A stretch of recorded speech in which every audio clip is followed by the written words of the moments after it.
అందరికీ నమస్తే. నేను బాగున్నాను. మీరు బాగున్నారా? సో, మా అమ్మ గురించి చెప్తున్నాను గదా! సో, ఇక్కడైతే మా బాబుకు తలకి దెబ్బ తగిలింది.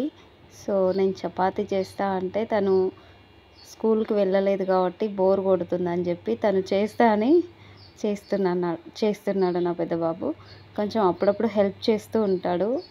సో, మా నాన్నగారు చనిపోయిన తర్వాత ఇప్పుడు మా అమ్మ టాపిక్ మాట్లాడుతున్నా. సో, మా నాన్నగారు చనిపోయిన తర్వాత మేము అమ్మ, ఇంకా నేను, అక్క, అన్నయ్య నలుగురమే అయిపోయినాము. సో, అప్పుడప్పుడు జాయింట్ ఫ్యామిలీలో కలుపుకునేవారు. తర్వాత మళ్ళీ మా అమ్మని సెపరేట్ చేసేవారు. అది ఎందుకు అనేది నాకు తెలీదు. చిన్న చిన్న ఇష్యూస్ వల్ల అమ్మని నాయనమ్మ ఒకతోటి చేసేది, మళ్ళీ విడగొట్టేది. సో, సరేలే అని చెప్పి మేము ఒక చిన్న గుడిసె వేసుకొని అందులోనే ఉండేవాళ్ళం. సో, మాకు పెద్ద సపోర్టు నాన్న వెళ్ళిపోయిన తర్వాత ఎవరిచ్చారంటే ఇంటి పక్కల ఉండే ఒక తాత అనమాట. సో, అమ్మకి చాలా ఒక తండ్రి లెక్కలో చూసుకొని చాలా బాగా సపోర్ట్ చేసిండ్రు. నాన్న ఇంకా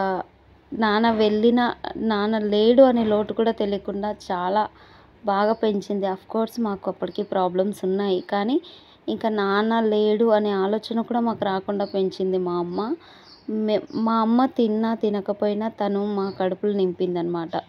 సో, ఇక్కడ ఈ పిల్లలు ఎంత హ్యాపీగా ఉన్నారో, ఏమీ తెలియకుండా ఎంత ఎంజాయ్ చేస్తున్నారో, నా బాల్యం కూడా అంత బాగా జరిగిందనే చెప్పుకోవచ్చు. కానీ లైక్ మా అన్న, అక్క బాల్యం అలా జరగలేదు. అక్క ఇప్పుడు మా పాప టీ షర్ట్ వేసుకున్న పాప కంటే కొంచెం పెద్దగా ఉన్నప్పటి నుండి ఇంకా కొద్దిగా పెద్దగా అయిన తర్వాత కూలి పోయింది. మా ఊర్లో అప్పుడు పత్తి చేను చాలా ఫేమస్ అనమాట. రెడ్డీస్ వాళ్ళు వేస్తుండ్రి. సో, వాళ్ళ దగ్గరికి కూలి పోయేదనమాట అక్క ఏజ్‌లో ఉన్న పిల్లలందరూ.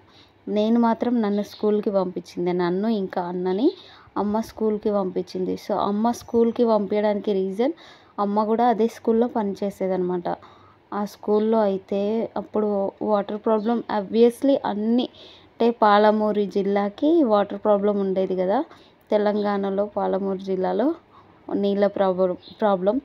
సో, అన్ని జిల్లాల్లో ఉన్నట్టుగా మా జిల్లాలో కూడా, మా ఊరిలో కూడా నీటి కొరత ఉండేదనమాట. సో, నీళ్ళ కోసం మా అమ్మ తెల్లవారుజామున 4 గంటలకి చాలా దూరం పోయి ఎన్నో బిందెలు మోసేదనమాట. ఎందుకంటే మా అమ్మ అప్పుడు స్కూల్‌లో పనిచేస్తుండేది. సో, ఎవ్రీడే మార్నింగ్ పొద్దున్నే వెళ్ళి అదంతా ఊడ్చి పిల్లలకి సరిపడా నీళ్ళు లైక్ టాయిలెట్స్ కానీ, ఇంకా వాష్‌రూమ్‌కి వెళ్తే కానీ, చేతులు కడుక్కోవడానికి, స్లేట్ క్లీనింగ్‌కి అన్నింటి కోసం మా అమ్మ అండ్ మేడం వాళ్ళు కూడా అక్కడే ఉండేవాళ్ళనమాట ఫ్యామిలీతో. సో, వాళ్ళకి సరిపడా కూడా మా అమ్మ నీళ్ళు మోసేదనమాట. తెల్లవారుజామున మేబీ 4:30కి వెళ్తే మా అమ్మ 6:30 నుంచి అక్కడ పనులు పూర్తి అయిపోగొట్టుకొని 6:30 నుంచి లైక్ 8:30 వరకు నీళ్ళు మోసేది. అప్పుడు మేము వెళ్ళేవాళ్ళం. నేను, మా అన్న వెళ్ళేవాళ్ళం.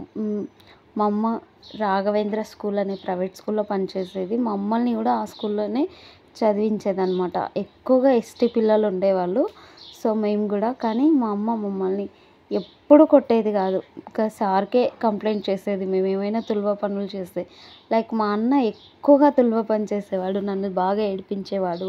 స్కూల్‌కి రానని మొండికేసేవాడు. అప్పుడప్పుడు నేను కూడా మొండికేస్తుంటాను. ఇప్పుడు మా బాబుని చూస్తే నా చిన్నతనం కొంచెం కొంచెం గుర్తుకొస్తుంటుంది. సో, మా అన్న చేసే చిన్న చిన్న తింగరి పనుల గురించి ఎక్కువగా సార్ వాళ్ళకే కంప్లెయింట్ చేసేది. సో, మా అమ్మ స్కూల్‌లో ఉన్న రీజన్ వల్లనో ఇంకేంటో నాకు తెలీదు కానీ మాకు ఎక్కువగా బూతులు మా అమ్మ తిట్టడం కానీ, బూతులతో తిట్టడం కానీ, కొట్టడం కానీ అస్సలు చేయలేదు. ఎంతసేపు సాఫ్ట్‌గా చెప్పడం వరకే చేసింది. అండ్ మా అన్న కూడా నన్ను బాగా ఏడిపించేవాడు. బాగా సతాయించేవాడు. కానీ మేమిద్దరం చాలా క్లోజ్‌గా ఉన్నాం. చాలా అంటే మా అన్న ఎట్లా అంటే నా వర్క్ రాయిస్తేనే నేను నిన్ను కొట్టను, లేకపోతే సార్‌తో కొడతాను. నా వర్క్ నువ్వే కంప్లీట్ చేయాలని చెప్పేవాడనమాట. అట్లా బాగా కలిసి బాగా ఉన్నాం. మా అక్కనేమో అప్పటికి పత్తి కూలి పోయి వచ్చేది. పొద్దున వంట చేసి కూలి పోయేది. మళ్ళీ వచ్చి వంట చేసేది. చాలా కష్టపడింది మా అక్క. నేను, మా అన్న కొంచెం పర్లేదు. ఆ తర్వాత మా అన్న కూడా డ్రైవింగ్‌కి వెళ్ళడం, అక్కడిక్కడ పని చేయడం కూడా చేసిండు. నేనైతే స్టడీస్ చేశాను. నా స్టడీ 10థ్ నుంచి ఇంటర్ నుంచి డిగ్రీ వరకు కంప్లీట్ చేసుకోగలను. కానీ మా అన్న లైక్ 5th ఆర్ 4th మధ్యలోనే బంద్ చేసిండనమాట. అప్పుడున్న మా ప్రాబ్లమ్స్, మా ఆర్థిక పరిస్థితి అలా ఉండేదన్నమాట. కానీ మా అక్క అస్సలు చదువుకోలేదు. మా అక్కని చదివించే ఆలోచన మా అమ్మకి లేదు. అప్పుడున్న ఆర్థిక పరిస్థితి అలాంటిదన్నమాట. మా అక్కకి ఇప్పటికీ ప్రాబ్లమ్సే, అన్నీ ఆర్థిక ప్రాబ్లమ్సే.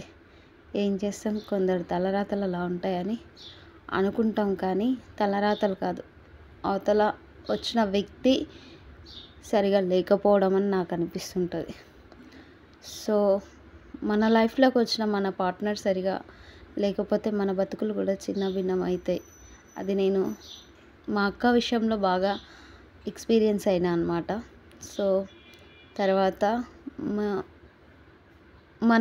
మా పెద్దనాన్న ఎక్కువగా మా అమ్మని ఏదో ఒక విషయానికి కావాలని లొల్లి పెట్టుకొని అప్పుడప్పుడు కొట్టేవాడు. మాకు అసలు తెలీదు, ఎందుకు కొడుతున్నాడో తెలీదు, ఎందుకు తిడుతున్నాడో తెలీదు. మా అమ్మ ఒక్కొక్కసారి స్పృహ తప్పి పడిపోతే మేమైతే అమ్మ దగ్గర కూర్చొని ఏడ్చేవాళ్ళం బాగా. మా అక్క అయితే వాళ్ళని వీళ్ళని పిలిచి హాస్పిటల్కి తీసుకుపోవడం ఇట్లాంటివి చేసేది. మాకు బాగా గుర్తుంది. ఇంకా మా పెద్దన్న కొంచెం చేతికి వచ్చిన తర్వాత అప్పటి నుంచి మేము కొద్దిగా కంబైన్డ్ ఉండి కొంచెం పర్లేదు, బాగా ఉండగలిగినాం అనమాట. అప్పటి వరకు కూడా మా పెద్దనాన్న బాగా కొట్టేవాడు. ప్రతి చిన్నదానికి అమ్మని టార్గెట్ చేసేవాడు, కొట్టడం, తిట్టడం అట్లా. మా నాయనమ్మ కూడా పెద్దనాన్నకే సపోర్ట్ చేసేది. ఎందుకు నానమ్మ వాళ్ళకి సపోర్ట్ చేసేదో, ఎందుకు వాళ్ళ పిల్లల్ని సరిగా చూసుకుంటుందో అనేది నాకు అర్థమే కాకుండే. ఇంకా మేము వెళ్తే అసలు మమ్మల్ని పట్టించుకోకుండే. మజ్జిగ, రేగి పండ్లు, ఇట్లాంటి చిన్న చిన్న పండ్లు కానీ ఏమన్నా ఉంటే అన్నీ వాళ్ళకే ఇచ్చేది, పెద్దనాన్న పిల్లలకే. మాకు అస్సలు చాలా అంటే చాలా తక్కువ. ఎందుకంటే వాళ్ళకి అమ్మ లేదు, మాకు అమ్మ ఉంది. రీజన్ అది మా నాన్నమ్మ తరపు నుంచి. అఫ్కోర్స్ ఆమెకు నా కొడుకు పిల్లలు అనే ఫీలింగ్ వాళ్ళ విషయంలో ఉంది, కానీ మా విషయంలో లేదు. ఇంకేం చేస్తాంలే, కొన్ని జీవితాలు అట్లా ఉంటాయి. మా అమ్మ మాత్రం మమ్మల్ని, నాకు లైఫ్లో ఏమనిపిస్తుంది అంటే, ఎన్ని ప్రాబ్లమ్స్ వచ్చినా పిల్లల కోసమైనా తల్లి ఉండాలి. అది భార్య భర్త విషయంలో అయినా, లేకపోతే ఫ్యామిలీ విషయంలో అయినా, ఇరుగు పొరుగు వాళ్ళ విషయంలో అయినా, ప్రతి సమస్యకు పరిష్కారం ఉంటుంది. కానీ చావు అనేది పరిష్కారం కాదు, నాకు అర్థమైంది. బట్ మా అమ్మ తనకి ఎన్ని కష్టాలు వచ్చినా మా కోసం నిలబడి మమ్మల్ని సాకి పెద్ద చేసి పెళ్ళిళ్ళు చేసింది చూడు. అందుకు మా అమ్మకి హ్యాట్స్ ఆఫ్ చెప్పాలి. మా అమ్మని ఉన్నంతకాలం హ్యాపీగా చూసుకోవాలనేదే నా కోరిక. మ్యాక్సిమం చాలా వరకు అట్లానే నేను మ్యాక్సిమం ఫోన్లు చేస్తూ, అక్కడికి వెళ్ళలేను కాబట్టి ఫోన్లు చేస్తూ టచ్లోనే ఉంటాను. Please subscribe.